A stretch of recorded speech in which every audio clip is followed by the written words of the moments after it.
അല്ല, സ്ഥാനാർത്ഥികൾക്ക് വേണ്ടി ആർക്കും വോട്ട് പിടിക്കാനുള്ള അവകാശമുണ്ട്. അതായത് ഇപ്പോൾ ഇത് ലോക്കൽ ബോഡി ഇലക്ഷനാണ്. അപ്പോൾ സ്ഥാനാർത്ഥികളുമായിട്ട് വ്യക്തിബന്ധമുള്ള ഒരുപാട് ആൾക്കാരുണ്ടാവും. ഇപ്പോൾ ഞങ്ങളുടെ കൂട്ടത്തിൽ തന്നെ ഉള്ളവരൊന്നും സജീവമായിട്ട് പാർട്ടിയുടെ കമ്മിറ്റികളിലൊന്നും പങ്കെടുക്കുന്നവരല്ല. പക്ഷേ സ്ഥാനാർത്ഥിയോടുള്ള ബന്ധം കാരണം അവരൊക്കെ ഫീൽഡിൽ ഇറങ്ങിയിട്ടുണ്ട്. സ്വാഭാവികമായിട്ടും രാഹുൽ മാങ്കൂട്ടത്തിൻ്റെ ഇലക്ഷന് അദ്ദേഹത്തിനെ സഹായിച്ച പ്രവർത്തകർ ഇലക്ഷൻ എടുക്കുമ്പോൾ അവർക്ക് വേണ്ടി ഡോർ ടു ഡോർ ക്യാമ്പയിൻ നടത്തുന്നതിന് തടസ്സമൊന്നുമില്ല. പക്ഷേ പാർട്ടി നേതാക്കന്മാരോടൊപ്പം വേദി പങ്കിടാനോ പാർട്ടിയുടെ നടപടിക്രമങ്ങളിൽ പങ്കെടുക്കാനോ അദ്ദേഹത്തിന് അവകാശമില്ല. അദ്ദേഹം സസ്പെൻഷനിലാണ്. ഇന്നലെ സുധാകരൻ അനുകൂലിച്ച് രംഗത്ത് വരുന്നൊരു സാഹചര്യം ഉണ്ട്. അല്ല, അത് ഇപ്പോൾ അന്വേഷണത്തിലാണ്. അന്വേഷണത്തിൻ്റെ റിപ്പോർട്ട് വരട്ടെ. വന്നതിന് ശേഷം പാർട്ടി അക്കാര്യം തീരുമാനമെടുക്കും. അന്വേഷണത്തിൻ്റെ റിപ്പോർട്ട് പക്ഷേ അതിങ്ങനെ അനിശ്ചയമായിട്ട് നീട്ടിക്കൊണ്ടുവന്ന് ശരിയല്ല.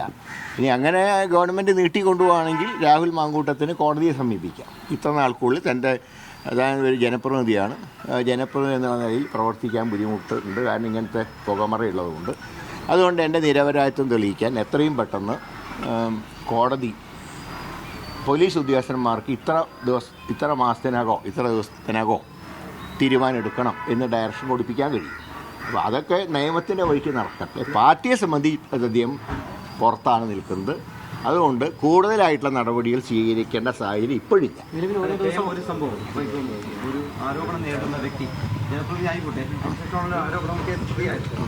അപ്പോൾ അങ്ങനെ ആൾ വോട്ട് ചോദിച്ചിറങ്ങുമ്പോൾ അവിടെ ഉണ്ടാകുന്ന കോൺട്രവേഴ്സി, അതൊക്കെ അതാത് സ്ഥാനാർത്ഥികളും പാർട്ടി ഘടകങ്ങളും അതാത് പ്രദേശത്തിൻ്റെ വികാരമനുസരിച്ച് അവർ തീരുമാനമെടുക്കും. ഈ തന്ത്രിമാരുടെ മൊഴിയെടുത്ത കാര്യം അറിഞ്ഞില്ല. എടുത്തു എല്ലാവരും എടുത്തു. ഏതായാലും സ്വർണം കട്ടതിൻ്റെ കാര്യത്തിൽ ഒരു കോംപ്രമൈസും ഇല്ല. കട്ടവൻ പുറത്തു വരണം. തന്ത്രി കുറ്റം ചെയ്തതൊന്നും ഞങ്ങളാരും വിശ്വസിക്കുന്നില്ല. അങ്ങനെ കുറ്റം ചെയ്യുന്ന തന്ത്രിമാരൊന്നും ശബരിമലയിൽ ഉള്ളതായിട്ട് ഒരു കംപ്ലൈൻറ്റും ആരും വന്നിട്ടില്ല. തന്ത്രിമാരെ മറ്റേ സംശയത്തിൻ്റെ നിഴൽ നിർത്തി യഥാർത്ഥ കള്ളന്മാർ തന്ത്രി പോലും അറിയാണ്ടാണ് സ്വർണ്ണം അടിച്ചുകൊണ്ട് പോയിട്ടുള്ളത്. ഈ രാഹുലിന്റെ കാര്യത്തിലൊരു കാര്യമാണ്, ഈ പെൺകുട്ടി പല ആരോപണങ്ങൾ ഇങ്ങനെ ഉന്നയിച്ചുകൊണ്ടിരിക്കുകയാണ്. പക്ഷെ നിലവിൽ പരാതിയൊന്നും പറയുന്നുമില്ല. ഈ പരാതി എഴുതി നൽകേണ്ടതല്ലേ പെൺകുട്ടി? തീർച്ചയായിട്ടും ഞാൻ പറയുന്നത് തെറ്റ് ആര് ചെയ്താലും അത് ശിക്ഷിക്കപ്പെടണം.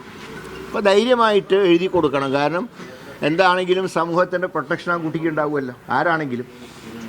അതുകൊണ്ട് അത് ഈ പുകമറയിൽ നിർത്തുന്നത് ശരിയല്ല. ചാനലിൻ്റെ പുറത്ത് നിന്നിട്ട് മാത്രം ശബ്ദവും ആളെ പുറത്ത് കാണാത്ത രീതി അത് ഒരു നല്ലൊരു രീതിയല്ല. കാരണം ധൈര്യമായിട്ട് പരാതിയായിട്ട് മുന്നോട്ട് പോകണം. എല്ലാ സമൂഹം അങ്ങനെയുണ്ടെങ്കിൽ അവർക്ക് സപ്പോർട്ട് കൊടുക്കും.